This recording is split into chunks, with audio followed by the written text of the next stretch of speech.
See Beneath Your Beautiful podcast is raw and intimate, sometimes funny, and always entertaining. With new episodes every Saturday, Hara explores our loves, fears, and hopes with a delicious combination of depth and lightness. Today we interview Randi Johnson. Randi, will you tell us a little bit about yourself? I would love to. I'm lots of things, but I'm most excited about the fact that I'm 39 and a half this month. That's awesome. I'll be 53 and a half next month. I happen to know my half birthday. Yes, I think that's a fun thing to know. I'm originally from Miami. I am lots of things professionally. I'm a lawyer, a soul midwife / death doula, a mom, a wife, a Peloton enthusiast. I'm an aunt, a sister, a daughter. I'm a joy junkie. So I'm a business coach and consultant. And, sometimes I sleep. Well, I want to know what a joy junkie means. And also, I want to talk about being a death doula. A joy junkie. I've spent the last, 10 years or so exploring this idea that we don't have to get to the end of our life feeling like we didn't seek out the best in any moment.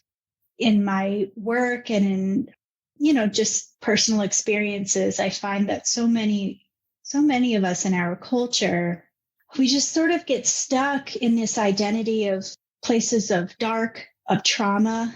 Some of us certainly wear it as a badge of honor, but others just sort of wear it as a badge of identity. This is who I am. This is where I came from. That's who I am. And I just thought, well, if you can identify that way, certainly the opposite must be true. And wouldn't that be fun to explore? So, it's the same experiences everyone else has in these last 10 years, but I make a conscious effort to practice finding the opportunity for adventure and joy. If one thing is true, then the opposite is also true. Yes, then the opposite must also be true. If a problem exists, it necessarily means the solution also exists, or else it wouldn't be a problem. Are you talking about people who have a victim mentality? Certainly that, but I think also the opposite from a disempowered space. I just was listening to Terry Gross on Fresh Air, and she was interviewing Riz Ahmed. He said, we don't have any control. And so if you don't have any control, then maybe everything you have is a gift. If you're not responsible for the bad things that happen, maybe you're not responsible for any of the good things or any of the things. And so, maybe everything is a gift. And that's sort of what you're saying, that you're just choosing to look at everything in a positive way. Is that right? Right.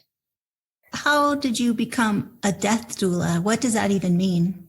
Well, the path to doing this work is actually sort of woo and out there. But I had my first glimpse of that during some pregnancy dreams with my first daughter. I had about 3 recurring dreams when I was pregnant with Chloe. They sort of, changed a little bit from here and there, but the overall sense from these dreams was that basically I was visited by or had some sort of connection with the angel of death.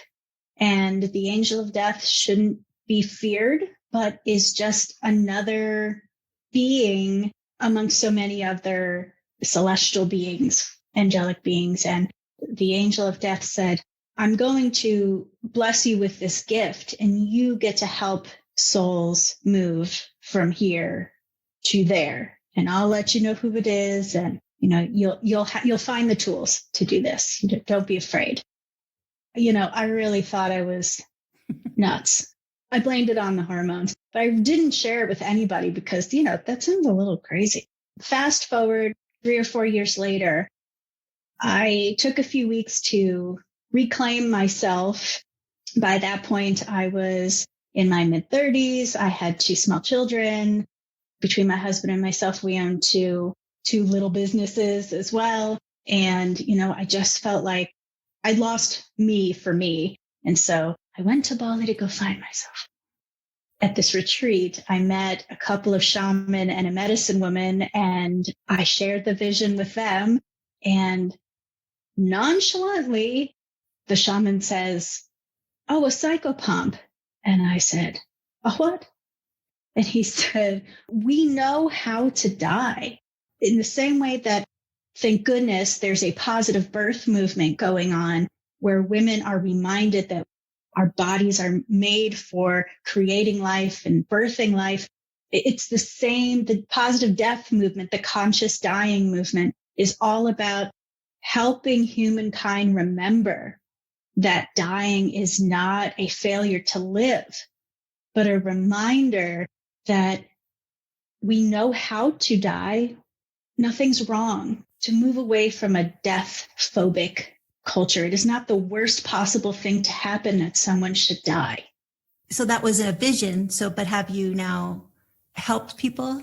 So since then, so that was 2018. Then I spent 2019 in a pretty intensive certification training through the Conscious Dying Institute. So I'm now a certified death doula. And my particular passion within the field is supporting, in particular, mothers, women, parents who, when it's time to say goodbye to a child, and that can be an unborn, preborn, postborn child, and what that looks like for that grieving path, and how do we reclaim joy after that loss, because how we grieve really matters, and not to shame grief and not to choke in the tears and the sobs and the keening. And we need that.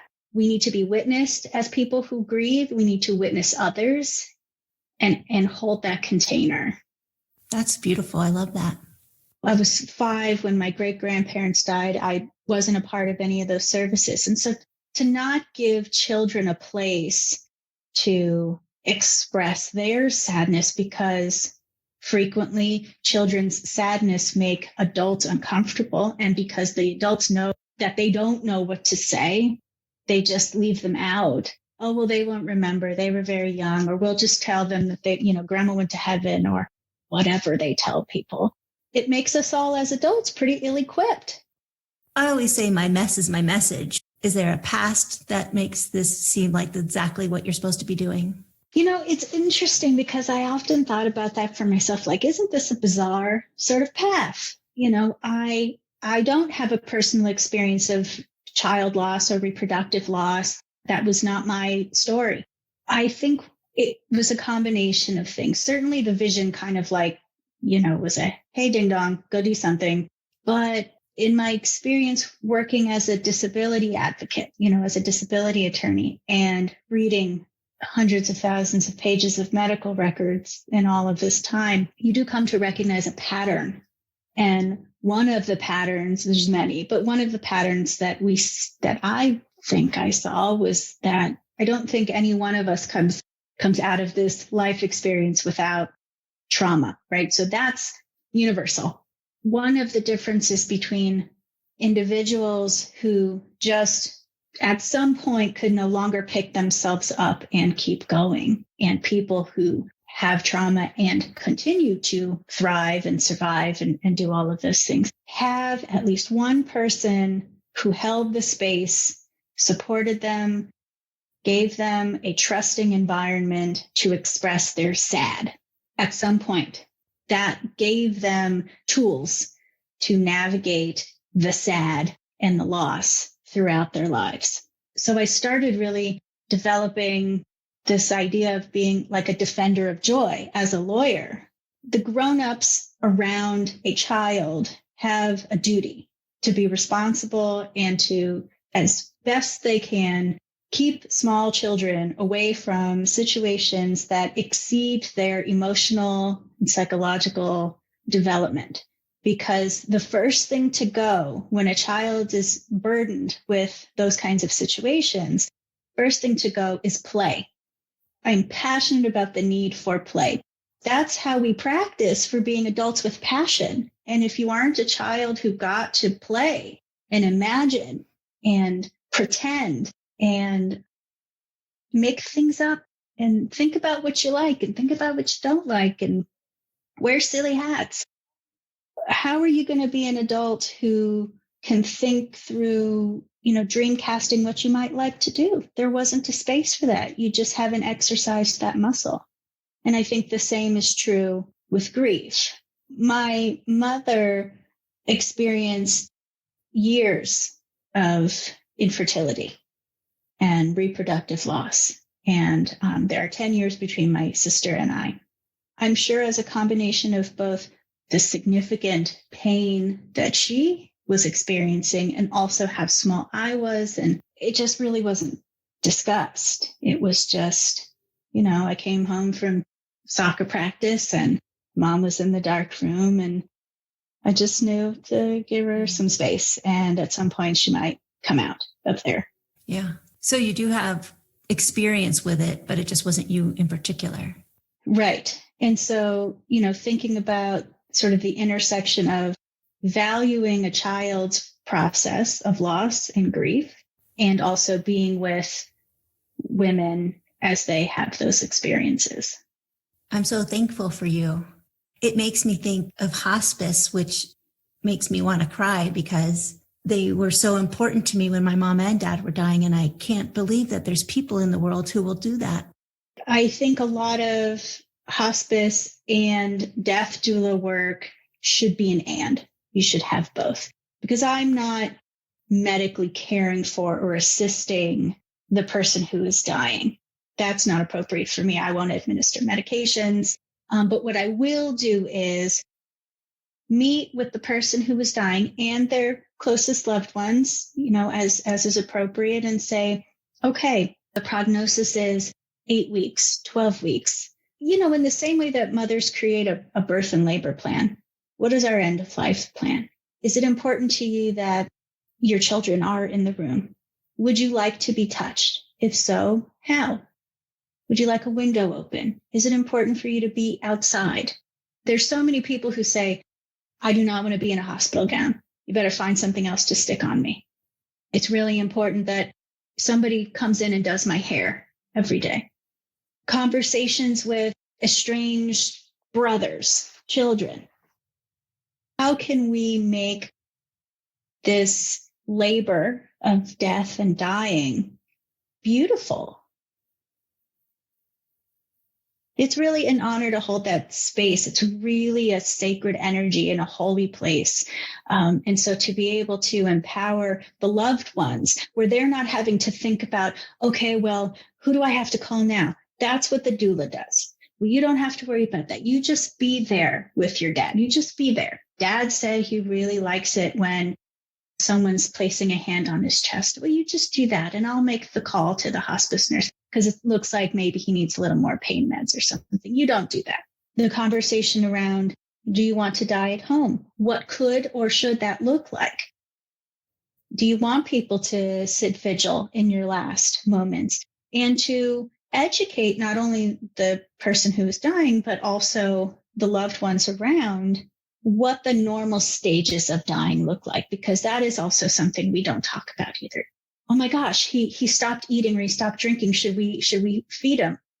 We don't need to feed him because he doesn't need fuel to live. Mm-hmm. He's dying.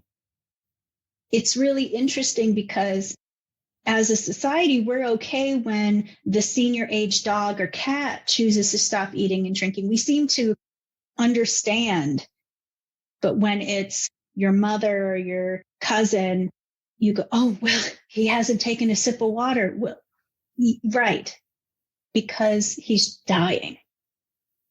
And that's natural. When my mom was dying in her last hours, my stepfather was on one side of her and a lady that was helping take care of her was on the other. I'm 18 years old and the stepfather is saying, hold on, hold on. And the other lady saying, it's okay to die. It's okay to die. I'm glad somebody was telling her now that somebody was telling her it's okay to go. She was dying. The last few years have really been very eye-opening. Right as I was working towards getting that death doula certification, my dad is diagnosed with a pretty aggressive leukemia 3 days after my birthday in September of 2019, while I'm in the middle of going through this curriculum. So just receiving that news and what does that mean? 2 months later, my grandfather dies 3 days before my graduation. So I'm actively grieving. Learning about grieving. It was really intense. But gosh, what a blessing for me, because I'm like actively grieving and I'm in a room of 30 death doulas. Like, if ever you had an opportunity to do that. So that happened. Then beginning of January 2020, where am I in my life and what are my goals looking forward? And with all of that going on, I just really could not shake how unhappy I was in the day-to-day work as a lawyer. I don't think that was new. I didn't wake up January 1st, 2020 and say, well, I hate this. But I don't know that I was willing to give myself permission to say it out loud for a long time. And finally, I just, you feel so strongly about something, you're just about bursting at your seams. So January 1st, I'm having breakfast with my husband at the kitchen table and just start crying. And I'm like, I can't do this anymore. This isn't going to work for me. Having watched my 93-year-old grandfather come to his last months and days and weeks and the last few years even, and start expressing these regrets and lamentations over opportunities not taken or choices not made or for other people or societal pressure even. And he was a very successful businessman, but still, when he got to the end of his life, still felt so unfulfilled because there were passions inside him that he did not choose. As strongly as he felt about that, those were similar sentiments and values that he passed on to my mother. And now in her final third of her life, starting to feel the seeds of that kind of regret and lamentation. And I said, shit, the pattern has to stop. Like it's enough. It's enough. And we're getting off this train, because I'll be damned if I raise two daughters to choose a path because they think they're supposed to. You told me once that you became a lawyer because they told you should be a lawyer. The family message was, well, you could go to law school or you could go to med school. Just did not even occur to me to consider plan C. Just didn't. And since I'm just awful at numbers, I was like, well, all right, I guess I'm going to law school. I just wasn't going to do another 30, 40, whatever years kicking this can around. I feel like I honored my family. I did the thing. I'm retiring. How did your husband respond to you saying, this is not what I want to do anymore? Oh my gosh, he cried with me, tears of joy. He said, God, it's about time. So I got to photograph your husband for one of my series, and, he's a real Renaissance man. And I have talked to you before, and your lovely connection with him, or a lovely, you guys partner well together. You're intentional about your partnership. Do you want to talk a little bit about your husband and that kind of stuff? November will be our 10-year anniversary. And early on, we made a decision that we would keep dating. And not just hey, let's go out to the movies or whatever, but, really spend quality time asking each other the same sort of questions that you do when you first meet someone and you're first courting them. I want to still know him. I don't read his mind. I'm not sharing those thoughts and the fears and the joys that evolve that he experiences over time. And I'm still very interested to know those things. So we go to retreats together.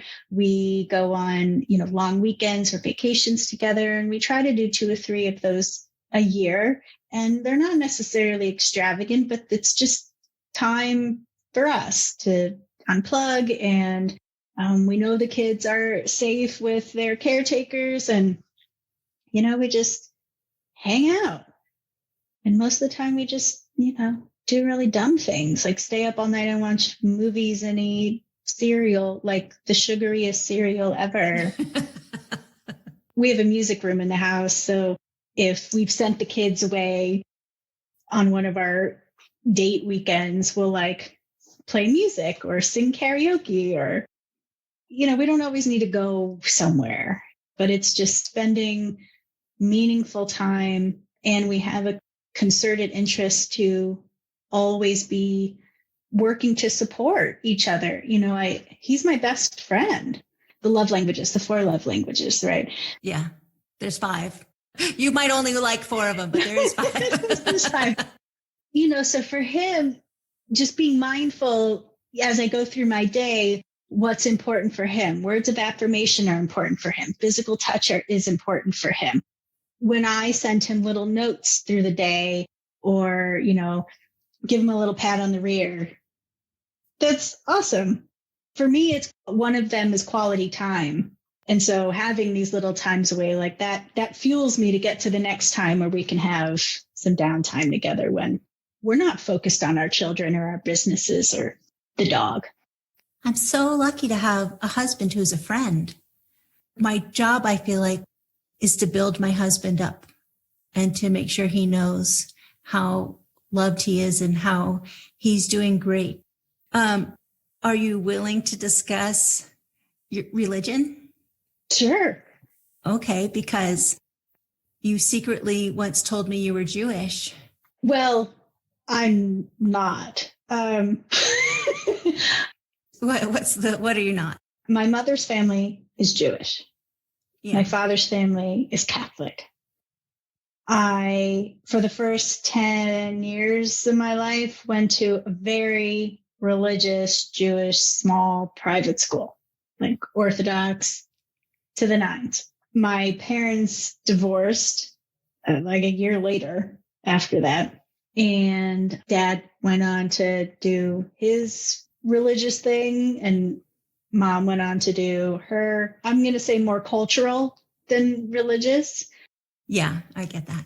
And as I aged, I determined that I'm not really for that dogma. And it's interesting because at my core, I deeply respect and value ritual and tradition, regardless of its source, even to the extent of making your own for yourself within your, immediate nuclear family. But I think things should be marked and celebrated. I also, in that discovery and as I've grown, have really, really aligned with the natural elements of things, this universal idea of I'm simply here as a being of energy, child of the universe. I am a piece of all of these things. And to me, it's all espousing the same message of love. And we can get around the table at the spring equinox and, the winter solstice, and we can call it Easter, or we can call it Passover, or we can call it, 100 different things. I'm all for it. I'm for all of it. I personally don't feel like I'm being hypocritical. I'm very mindful of the words that I choose. Whenever it has to do with sharing food, being with people you love, communicating and expressing appreciation and gratitude, all of the things that really matter, I'm all for it. So I don't identify as Jewish or Christian but I do also feel really lucky that I've had such a multi-religious, multicultural experience, because most people have not. Where it's really offered me a robust experience is in recognizing that it's the same. Everybody's saying the same thing. Oh, I love that. I was raised by 2 non-practicing Jews. I feel Jewish, like you're saying, culturally. I feel like I'm Jewish in that way. I said something on Facebook a long time ago.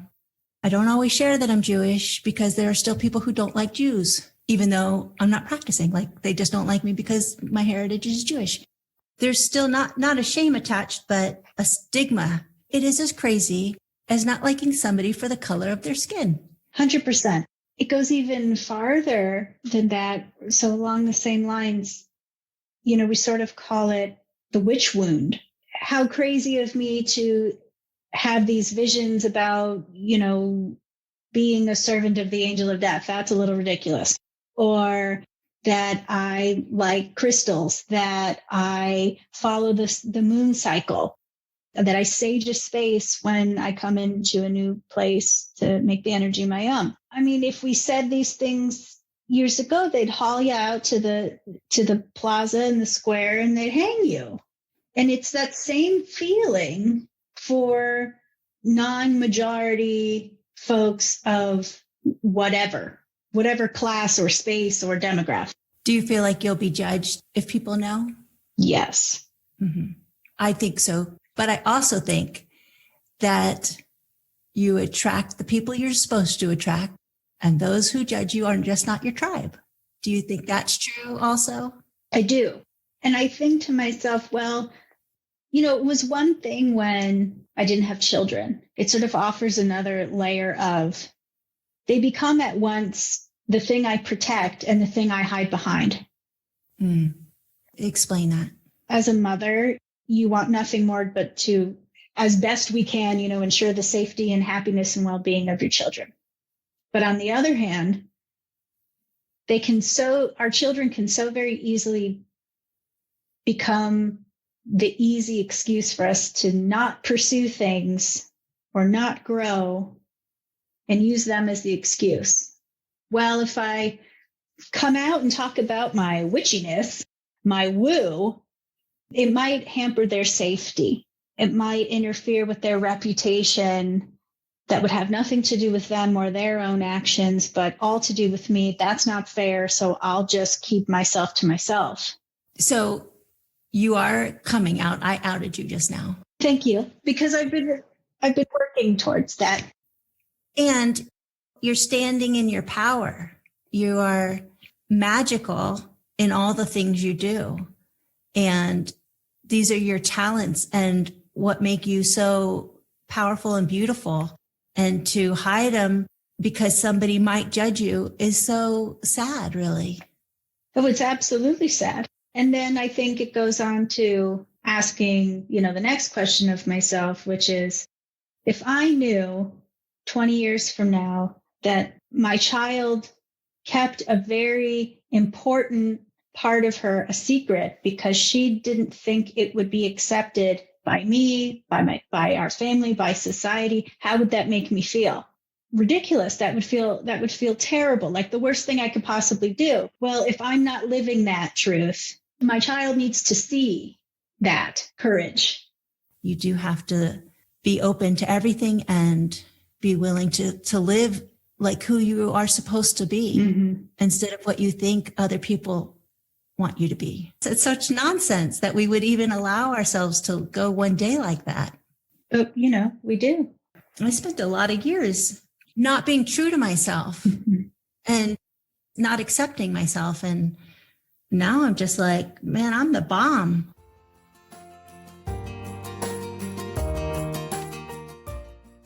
I came to the realization that thank you is the most powerful prayer you could utter. If you have no other words, I think thank you is a complete prayer. Yeah. This is a Hawaiian prayer. I can't remember how to say it. I'm sorry. Please forgive me. Thank you. I love you. That's the whole thing. I love that.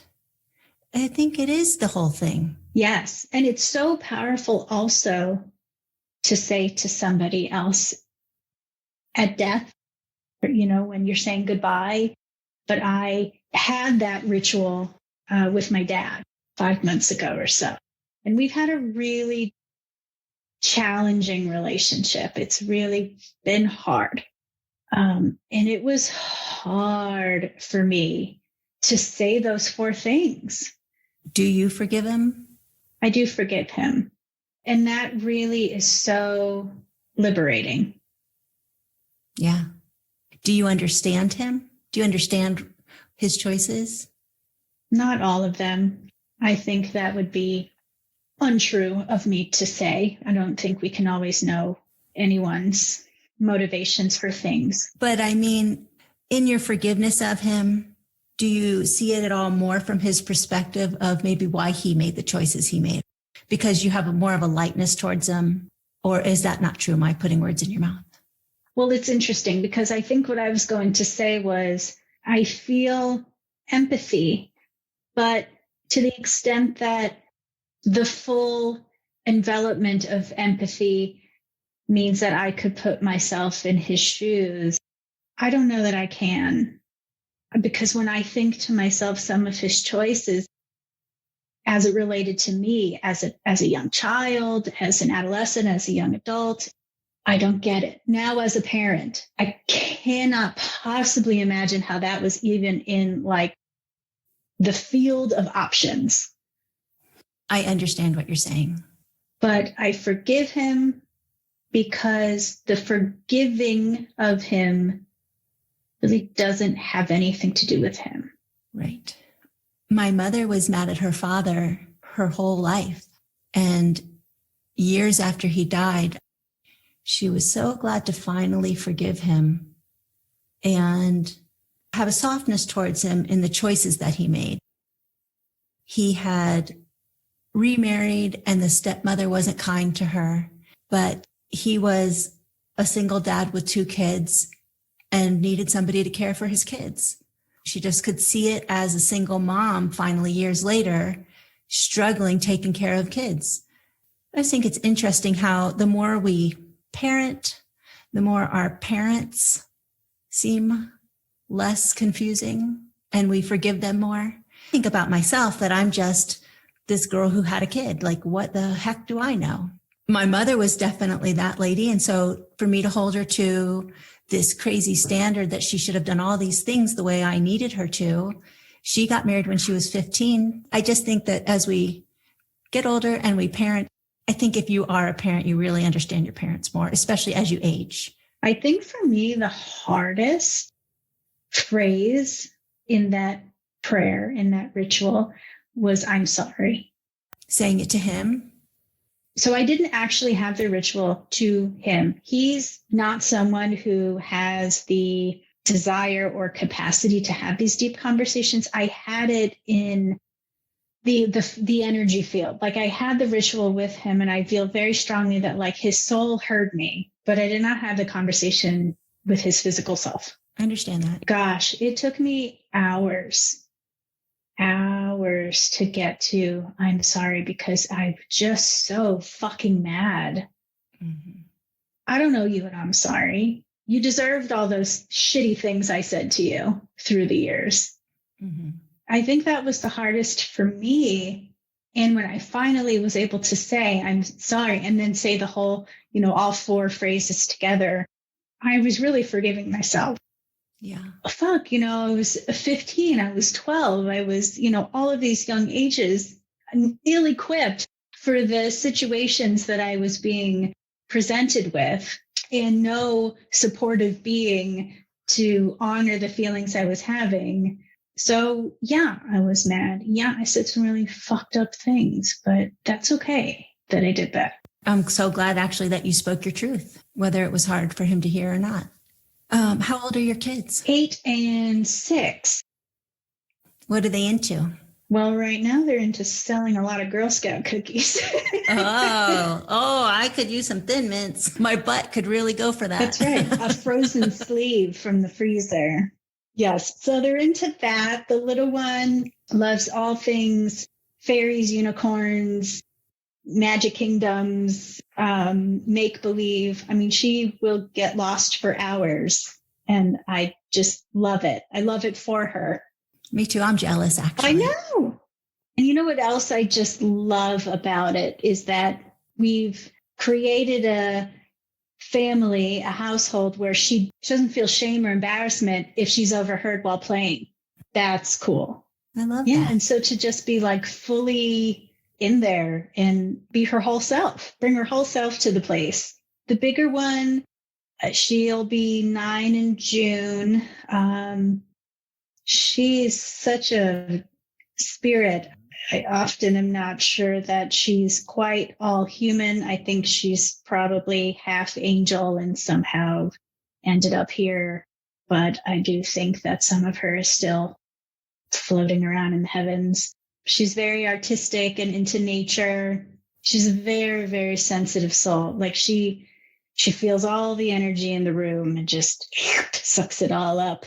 And that can be really overwhelming for her to absorb all of that. And so supporting her to say, not don't have those feelings or, you're kind of overreacting or whatever, but to say, well, I understand. I see that you're feeling sad because your sister has a sad, but here's how you can work with that so that you don't internalize everything the next person is experiencing.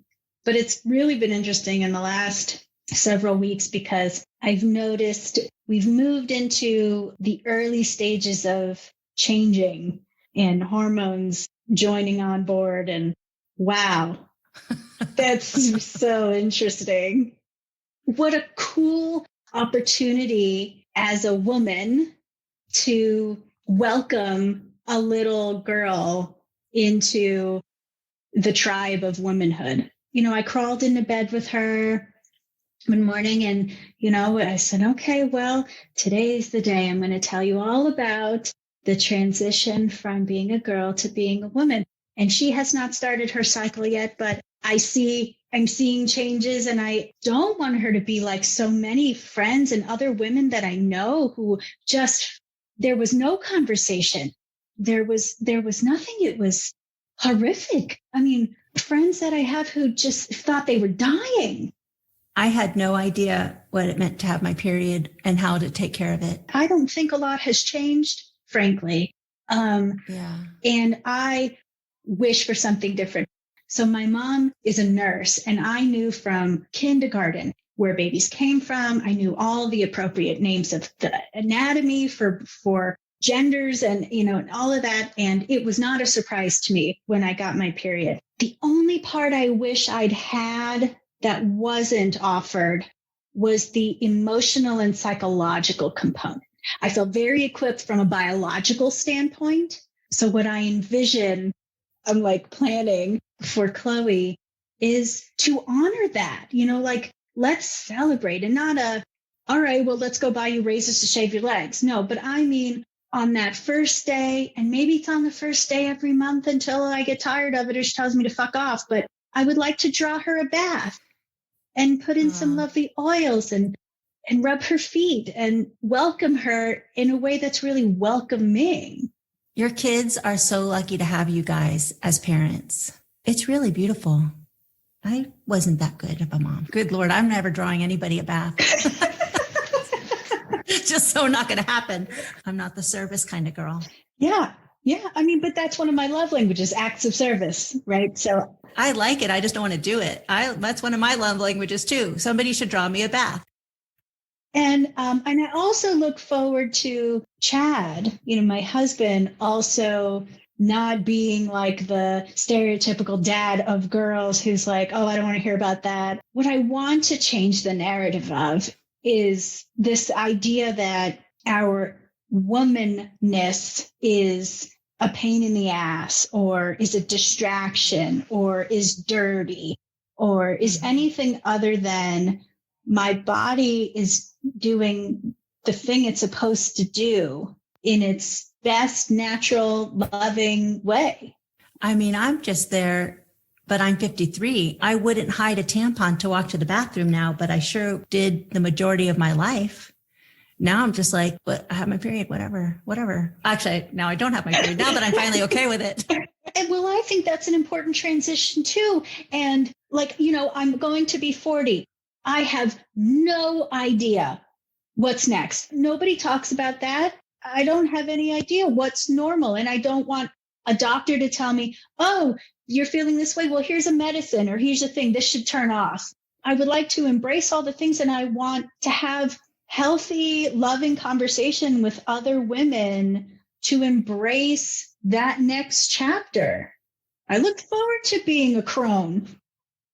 I have this conversation often now with girlfriends saying that there's no conversation about menopause. And so one girlfriend said there are Facebook groups that she's learned a lot from. So if you do want to go the anonymous route of Facebook groups, but it is hard to talk about because in the middle of a business meeting, I walked out into the winter air to cool off because I was just like, I'm going to melt. I wish it wasn't, but it's embarrassing. Well, it's embarrassing because it's not been normalized. We're supposed to hide it. It doesn't feel sexy. Right. It's not sexy. Are you losing your sheen because you've stopped bleeding? Meanwhile, you told me for the whole middle part of my life that I was bleeding, that was nasty. When is it ever okay to be me, to be a woman? Yeah, the humanness is hard, but it is so beautiful also. I am so grateful that I'm aware of every gift that I have, the body that I have, every experience I have. I have a tree in this house. Luckily, every year it comes back in the middle of the summer and the leaves twinkle in the sun and they blow in the breeze. It is the most magical tree. I feel so lucky to have the tree in my view. This is how you started this conversation off, talking about joy. If we can just be appreciative of what we have and look for joy, instead of looking for what we don't have and all the things that have gone wrong, our life can go in a different way. Yes. If you had to gift a book to somebody, what book would you gift?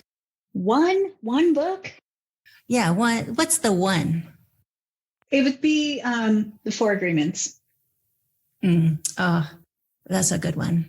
Because everything else comes back to that for me. It so does. And I read that book annually. I'm so proud of myself because I've stopped taking things personally, but for the longest time, I didn't know how to. I love that book. I love those things because it really is the answer to a peaceful life. Or as Toni Morrison, I think, said, you got to give up the shit that's weighing you down or something like that. It's all bullshit, really. So much bullshit.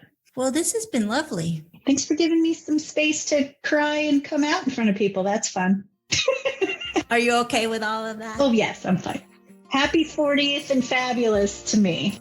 Yes. Okay. Well, thank you so much for being here and we'll talk soon. And thank you for listening. To subscribe to the podcast, check out our other episodes, and to keep up to date, head to seebeneathyourbeautiful.com. See you next week.